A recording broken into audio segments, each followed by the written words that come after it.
Okay mga kasari, pasado alas 10 na ng gabi, liligpit ko na itong mga tuyo. Mga ano to mga mabait. Kasi itong alaga ko ito, hindi naman ito ng mabait kasi mabait din to Yan, tapos takpan.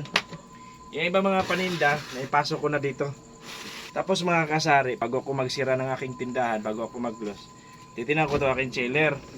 Kung ano yung mga kulang dito, para malagyan ko na kaagad bago man ako matulog. Tapos ito, titinan ko din ito.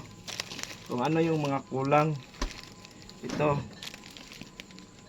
Ang aking isang refrigerator. Tapos mga kasari, titinan ko din yung aking ito. Dito kasi nakalagay yung aking mga yelo at saka yung aking mga frozen foods. Tapos mga kasari, itong labas na tindahan. Itong candy dyan lang yan.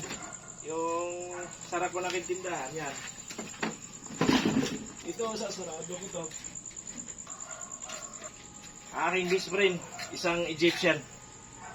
Aking customer dito sa aking tindahan. Isang Egyptian. Dito sa labas na aking tindahan mga kasari. Ganito lang siya. Yung mga nakalagay dito kanina, pinasok ko dun sa loob. Tapos dito, wala na itong takip. Ganito lang to. Sasarado ko lang to. Tapos ayun na. Tutulog na ako. Ang pante naman ako mga kasari kasi mula nung nag-umpisa ako magtindahan dito, wala na talagang takip ito. Tapos yun dito, ito lang luna. May 3 CCTV naman ako ito sa harap ng tindahan na active. Awan ng Panginoon, wala naman naging problema.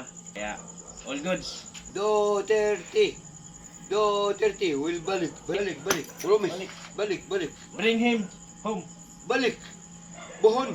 Pohon. Promise. Balik.